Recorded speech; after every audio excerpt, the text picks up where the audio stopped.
എവിടെയെല്ലാം നമ്മൾ ഒറ്റക്കൊടുക്കുന്നവരായി മാറുന്നു, അതിനെല്ലാം അടുത്ത ദിവസം ഒരു മോശം വാർത്ത നീ കേൾക്കേണ്ടി വരും. എവിടെയെങ്കിലും നീയുമായി ബന്ധപ്പെടുന്നൊരു സാഹചര്യത്തിൽ കേൾക്കേണ്ടി വരും.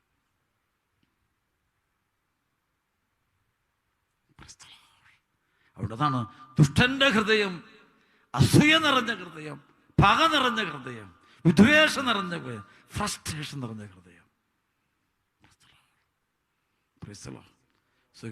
യേശുവെ സ്തുതിക്കുന്നു, ഹല്ലേലൂയ, സ്തുതിക്കുന്നു. ഹിറ്റ്ലർ എന്ന് പറയുന്ന വലിയ ആളിനെ കുറിച്ച് നമ്മൾ കേട്ടിട്ടുണ്ടാകും.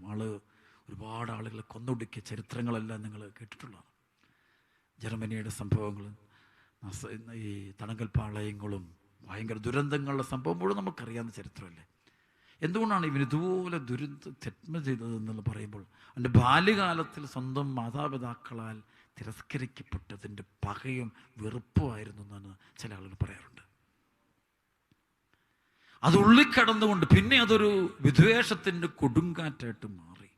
അവൻ്റെ അറിവും കഴിവും ബുദ്ധിയെല്ലാം, അവനുള്ള ഭയങ്കര കഴിവും ബുദ്ധിയെല്ലാം അവൻ ഈ പക തീർക്കാനായിട്ട് ഉപയോഗിച്ച് അവന് കിട്ടാതിരുന്നൊരു, എനിക്ക് കിട്ടാത്ത സമാധാനം ഇനി ഭൂമിയിൽ ആർക്കും കിട്ടണ്ട,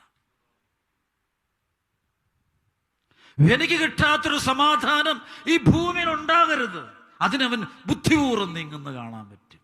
ഭയങ്കര ഇൻ്റലിജൻ്റ് ആയിട്ട് വർക്ക് ചെയ്യുന്ന കാണാൻ പറ്റും. ഒരു സൊസൈറ്റി തന്നെ രൂപപ്പെടുന്ന കാണാൻ പറ്റും. പതിനായിരക്കണക്കിന് പട്ടാൾക്കാർക്ക് പോലും ഫോർമേഷൻ കൊടുക്കുന്ന കാണാൻ പറ്റും. കാരണം അവൻ ആ റൂട്ടറിയാം, എനിക്ക് കിട്ടാത്ത സമാധാനം ഇനി ആർക്കും കൊടുക്കില്ല ഞാൻ. പക്ഷെ ആർക്കും കാലം കുറേ കഴിഞ്ഞപ്പോഴാണ് ഇത് പിശാചിൻ്റെ ബാധയാണെന്ന് ലോകം അറിയുന്നത്. ഫാത്തിമയിൽ വിശുദ്ധ പരിശുദ്ധ അമ്മ പ്രത്യക്ഷപ്പെട്ട് റഷ്യയുടെ മാനസാന്തരത്തിന് വേണ്ടി പ്രാർത്ഥിക്കാൻ പറയുമ്പോൾ അപ്പോഴാണ് ആളുകൾക്ക് മനസ്സിലാകുന്നത് ഇതൊക്കെ ഒരു പൈശാചിക ശക്തിയാണ്. ആദ്യമൊക്കെ ഇതൊക്കെ ശരിയാണെന്ന് കരുതി ഒരു വലിയ അവൻ്റെ പിന്നാലെ പോയെങ്കിൽ പിന്നെ ആ പോയത് മുഴുവനും തിരിച്ചു പോകുന്നു കാണാൻ പറ്റും. കാരണം അത് പകയുടെ ദൈവശാസ്ത്രമായിരുന്നു. പകയിൽ നിന്നും വിദ്വേഷത്തിൽ നിന്നുണ്ടാകുന്ന ദൈവശാസ്ത്രങ്ങളെ തിരിച്ചറിയാൻ സമയമായി. അല്ലെങ്കിൽ അത് സമാധാനം കെടുത്തും. പകയിൽ നിന്നും വിദ്വേഷത്തിൽ നിന്നുണ്ടാകുന്ന ദൈവശാസ്ത്രങ്ങൾ ഒരിക്കലും നമ്മുടെ ആത്മീയ ജീവിതത്തിൻ്റെ വളർച്ചയ്ക്കോ വിശുദ്ധിയുടെ വളർച്ചയ്ക്കോ പ്രാർത്ഥനയുടെ വളർച്ചയ്ക്കോ ദൈവജനത്തിൻ്റെ ഉയർച്ചയ്ക്കോ കർത്താവുമായിട്ടുള്ള ബന്ധത്തിലോ ഒന്നും വളർത്തില്ല. അത് അസ്വസ്ഥതകളിലേക്കും പ്രശ്നങ്ങളിലേക്കും മാത്രമേ അത് കൂട്ടിക്കൊണ്ടുപോകുള്ളൂ. എപ്പോഴും ഓരോ വ്യക്തിയുടെയും ചെറുപ്പകാലത്തെ അവൻ്റെ കുടുംബ പശ്ചാത്തലം പഠിക്കുന്നത് നല്ലതാണ്. ലോകത്തിൽ വിമർശകരായി വരുന്നവരെല്ലാം കുടുംബ പശ്ചാത്തലം പഠിക്കുന്നത് നല്ലതാണ്. സ്നേഹം കിട്ടാത്ത സാഹചര്യം വേറൊന്നുമല്ല. ദാരിദ്ര്യമോ കഷ്ടപ്പാടോ ക്ലേശമോ പണമുണ്ടോ ഇല്ലയോ എന്നുള്ളതൊന്നുമല്ല ശരിക്കും ഈ ചെറുപ്പത്തിലുള്ള പ്രശ്നം. അവക്കും വേണ്ടവണ്ണം മാതാപിതാക്കളുടെ സ്നേഹവും കരുതലും കിട്ടിയിട്ടുണ്ടോ നോക്കിയാൽ മതി. അവൻ്റെ ജീവിതത്തിൽ ഇന്ന് അവൻ പറയുന്ന വാക്കുകളിലും പ്രവൃത്തികളിലും നിഴലിക്കുന്നത് മുഴുവനും ആ ഒരു സംഭവത്തിൻ്റെ ഒരു തലം ഉണ്ടാകും എന്നതിന് യാതൊരു സംശയമില്ല. അതുകൊണ്ടാണ് കുഞ്ഞുങ്ങളെയൊക്കെ നിങ്ങൾ സ്നേഹത്തിൽ വളർത്തിയെടുക്കണം. പണത്തിനു വേണ്ടി ഭാര്യ വിദേശത്തും കുട്ടി ഇവിടെയും, അപ്പനെ അവിടെ അമ്മയോടെ, എല്ലാവരും ഓട്ടത്തിലാണ്. രാവിലെ അപ്പനോടുന്നു അപ്പയോടുന്നു.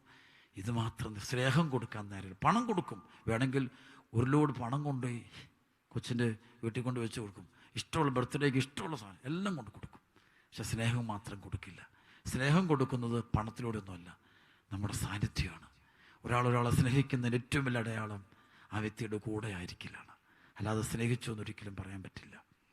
നമ്മൾ ഭക്ഷണപ്പൊതികളോ അല്ലെങ്കിൽ സമ്മാനപ്പൊതികളോ ബർത്ത്ഡേ ഗ്രീറ്റിങ്സോ ഒന്നും കൊടുത്തുകൊണ്ടൊന്നും സ്നേഹമല്ല. സ്നേഹത്തിനൊരു അടയാളമുള്ളൂ, സാന്നിധ്യം. ഈശോ നമ്മെ സ്നേഹിക്കുന്നതിന് ഏറ്റവും വലിയ അടയാളമായിട്ട് സഭ പറയുന്നത് പരിശുദ്ധ കുർബാനയാണ്. കുർബാന എന്ന് വെച്ചാൽ അവൻ നമ്മുടെ അടുത്ത് വരുന്ന, നമ്മുടെ അടുത്തെത്തുന്ന, കൂടെ വസിക്കുന്ന സാന്നിധ്യമാണ്. സ്നേഹം ഒരിക്കലും വസ്തുക്കളിലൂടെ കൊടുക്കാൻ പറ്റില്ല. കുറച്ച് കാണിക്കാം, അടയാളം. പക്ഷേ സ്നേഹം എന്നുള്ളത് സാന്നിധ്യത്തിൽ മാത്രമാണ്. അപ്പനും അമ്മയ്ക്കും അവർക്ക് സ്നേഹം മക്കൾക്ക് കൊടുത്തതിൽ അവർ കൂടെ ഉണ്ടെങ്കിലേ ഉള്ളൂ. കൂടെ ഇല്ലാതെ വേറെ എവിടെ പോയിരുന്നാലും നിങ്ങളെ കുഞ്ഞുങ്ങളെ ജനിപ്പിച്ചു എന്നുള്ള കടമയേ ഉള്ളൂ, സ്നേഹിച്ചിട്ടില്ല. ഇത് പല കുഞ്ഞുങ്ങളും വഴിതെറ്റിപ്പോകുന്നിടത്തെല്ലാം അവർക്ക് സ്നേഹം കിട്ടിയിട്ടില്ല. നിങ്ങൾ നല്ല ജോലി മേടിച്ചു കൊടുത്തിട്ടുണ്ടാകും, നല്ല സ്കൂള് കൊടുത്തിട്ടുണ്ടാകും, നല്ല ഹോസ്റ്റലിംഗ് കൊടുത്തിട്ടുണ്ടാകും, നല്ല വസ്ത്രം മേടിച്ചു കൊടുത്തിട്ടുണ്ടാകും. പക്ഷേ നിങ്ങളെ മാത്രം കൊടുത്തിട്ടില്ല. ഭാര്യ ഭർത്തൃ ബന്ധങ്ങൾ അകലുന്നതിൻ്റെ അതാണ്. സ്നേഹം കൊടുത്തിട്ടില്ല. അവൾ ചോദിച്ച സാധനം എല്ലാം കൊടുത്തു, അവൻ ചോദിച്ചെല്ലാം കൊടുത്തു. പക്ഷെ നിങ്ങൾ സാന്നിധ്യം കൊടുത്തിട്ടില്ല. സാന്നിധ്യം, സ്നേഹം നിറഞ്ഞ പ്രൊട്ടക്ഷൻ കൊടുക്കുന്ന സാന്നിധ്യം കൊടുത്തിട്ടില്ല. അത് കൊടുക്കാതെ ഒരിക്കലും സ്നേഹിച്ചു എന്ന് പറയാൻ പറ്റത്തില്ല. പിതാവായ ദൈവം നമ്മെ സ്നേഹിച്ച് സ്വന്തം പുത്രനെ ജീവനോട് ശല്ലേ മനുഷ്യനെ അവതരിച്ചത് അടുത്തോട്ട് വന്നിട്ടാ, നമ്മുടെ അടുക്കൽ വന്നു. നമ്മൾ ദൈവം തൻ്റെ ജനത്തെ സന്ദർശിച്ചപ്പോഴാണ് സ്നേഹം വെളിപ്പെട്ടത്. കുരിശിൽ വെളിപ്പെട്ടതും നമ്മുടെ അടുത്തേക്ക് വന്നുകൊണ്ടാണ്. ഹിസ് പ്രസൻസ്, അവൻ്റെ സാന്നിധ്യമാണ്, അവൻ്റെ മനുഷ്യാവതാരം, ഇൻകാർണേഷനാണ് സ്നേഹത്തിൻ്റെ പൂർണ്ണത. യോഹന്നാൻ 3:16 ദൈവത്തിൻ്റെ സ്നേഹത്തിൻ്റെ ലോകചരിത്രത്തിലെ ഏറ്റവും വലിയ വചനമായിട്ട് പറയാവുന്നതാണ്. അവനെ വിശ്വസിക്കുന്ന ഒരുവനും നശിച്ചു പോകാതെ നിത്യജീവൻ കണ്ടെത്തേണ്ടതിന് തൻ്റെ ഏകജാതനെ നൽകുവാൻ തക്കവണ്ണം ദൈവം ലോകത്തെ അത്രമാത്രം സ്നേഹിച്ചു. തൻ്റെ മടിയിലിരുന്ന് തന്നോട് കൂടിയിരുന്ന് തൻ്റെ അസ്തിത്വത്തിൻ്റെ ഭാഗമായിരുന്ന പുത്രൻ തമ്പുരാനെ നമുക്ക് തന്നുകൊണ്ടാണ് ആ സ്നേഹം എന്നത് കാണിച്ചത്. കൊടുക്കല ദൈവം തൻ്റെ സാന്നിധ്യമായിട്ട് അന്ന് ഭയപ്പെടണം ഞാൻ. അതല്ലേ യെശയ്യാ 41:10 പറഞ്ഞല്ലേ, I will never abandon U or forsake U. ഞാൻ നിന്നെ ഒരിക്കലും ഉപേക്ഷിക്കുകയോ അവഗണിക്കുകയോ ഇല്ല. ഞാൻ കൂടെയുണ്ടെന്ന് പറയും. ഭയപ്പെടണം, ഞാനാണ് നിൻ്റെ ദൈവം, സംഭ്രമിക്കേണ്ട, ഞാൻ നിൻ്റെ കൂടെയുണ്ട്. I will never forsake you or abandon you. അതാണ് സാന്നിധ്യം കിട്ടണത്. ഈ സാന്നിധ്യം നഷ്ടപ്പെടുകയാണ്. ഇന്നത്തെ പഠനങ്ങളും ബോധങ്ങളും ബുദ്ധിയിൽ അന്ധകാരം എന്ന് പറയുമ്പോൾ ദൈവം അടുത്ത് വന്നാലും കാണാൻ പറ്റില്ല. അതുകൊണ്ട് നമുക്ക് ഈ ബന്ധനം അഴിഞ്ഞു പോകാം. പ്രാർത്ഥിക്കുക സമയത്ത് ഈശ്വര സാന്നിധ്യം, അതുകൊണ്ട് സ്നേഹം നിറയട്ടെ. ഞാൻ മുമ്പ് പറഞ്ഞ പോലെ, ഇത് ശുശ്രൂഷ തുടങ്ങിയപ്പോൾ പറഞ്ഞതുപോലെ, ആദ്യ പെന്തക്കോസ്തായിലെ ഏറ്റവും വലിയ അനുഭവം ഭാഷാവരവോ പ്രവചന വരങ്ങളോ രോഗശാന്തി വരങ്ങളോ ഒന്നുമല്ല, ഒറ്റ വചനമാണ്. അവർ ഒരു ഹൃദയവും ഒരു മനസ്സുമായിരുന്നു. പരിശുദ്ധാത്മാവ് എന്ന് പറഞ്ഞ സമൂഹത്തിലുള്ളത് അവർക്ക് തീർച്ചയായിട്ടും ഒരു ഹൃദയം ഒരു മനസ്സ് വരുമ്പം എല്ലാവരും തമ്മിൽ ഡൈവേഴ്സിറ്റി കാണും. എല്ലാവർക്കും തമ്മിൽ ഓരോരുത്തർക്കും ഓരോ ശൈലികൾ കാണുമല്ലോ. എല്ലാ അപ്പസ്തലന്മാർക്കും ഓരോ ശൈലികളുണ്ടാവും. പക്ഷേ അവർ തമ്മിൽ സ്നേഹം ഉണ്ടായിരുന്നു. എല്ലാവർക്കും ഓരോ സാഹചര്യം ഒന്നുമല്ല. എല്ലാം ഒരുപോലെ ഒരേ പൊക്കം ഒരേ വീതി ഒരേ നീളമൊന്നുമല്ല അപ്പസ്തലന്മാരും ശിഷ്യന്മാരും.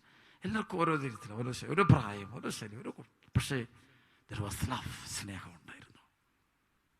ഐക്യം, ഒരു ഹൃദയവും ഒരു മനസ്സായിരുന്നു. അവർ പരസ്പരം പങ്കുവയ്ക്കുന്ന കാണാൻ പറ്റും. കൊടുക്കുന്നുമാണ്, നല്ല സ്നേഹമാണ്. ഒരാൾ മറ്റൊരാൾക്ക് കൊടുക്കുന്നൊരു സംഭവമായിട്ട് മാറുക. കാരണം സ്നേഹമുള്ളിടത്ത് കൊടുക്കുകയുള്ളൂ. സ്നേഹമില്ലാത്തടത്ത് എല്ലാം ഇങ്ങോട്ട് തരണമെന്ന് മാത്രമേ ഉള്ളൂ. എല്ലാം ഇങ്ങോട്ട് തരണം. ചില മക്കളിൽ അവരങ്ങോട്ടൊന്നും കൊടുക്കില്ല. ഇങ്ങോട്ടില്ല. അപ്പനെ തന്നില്ല, അമ്മയെ തന്നില്ല, ഭാര്യ തന്നില്ല, ഭർത്താവ് തന്നില്ല, മാതാപിതാക്കൾ തന്നില്ല, വൈദികർ തന്നില്ല, സഭ തന്നില്ല. എല്ലാം കംപ്ലൈൻ്റ് ആണ് അവർക്ക്. ഒന്നും അങ്ങോട്ട് കൊടുക്കില്ല. അവരങ്ങോട്ട് സ്നേഹിക്കില്ല. ഇങ്ങോട്ട് സ്നേഹം ചോദിച്ചുകൊണ്ടിരിക്കും. കൊടുക്കും തോറും കിട്ടുന്നതാണ് സ്നേഹം. സ്നേഹം കൊടുത്താലേ സ്നേഹം കിട്ടുകയുള്ളൂ. സ്നേഹം കൊടുത്താലേ സ്നേഹം കിട്ടുകയുള്ളൂ. സ്നേഹം കൊടുക്കാതെ അവരെ സ്നേഹം തരില്ല. സ്നേഹം വന്നു കഴിയുമ്പോൾ ഈ പൈശാചിക ബന്ധനമൊക്കെ വിട്ടുപോകും. സ്നേഹം വരുമ്പോൾ അന്ധകാരം മാറും. സ്നേഹത്തിൽ ഭയത്തിന് ഇടമില്ല. തിരുവചനം പറയുന്നതല്ലേ, സ്നേഹത്തിൽ ഭയത്തിന് ഇടമില്ല. വെറുപ്പൊക്കെ പിശാചിൻ്റെ തന്ത്രങ്ങളാണെന്ന് ബൈബിൾ പറയുന്നുണ്ടല്ലോ. 1 യോഹന്നാൻ 3:15 പറയുന്ന പോലെ, സഹോദരനെ വെറുക്കുന്നവൻ കൊലപാതകയാണ്, ദൈവിക ജീവനിൽ വസിക്കുന്നില്ല എന്ന് പറയും. Praise the Lord.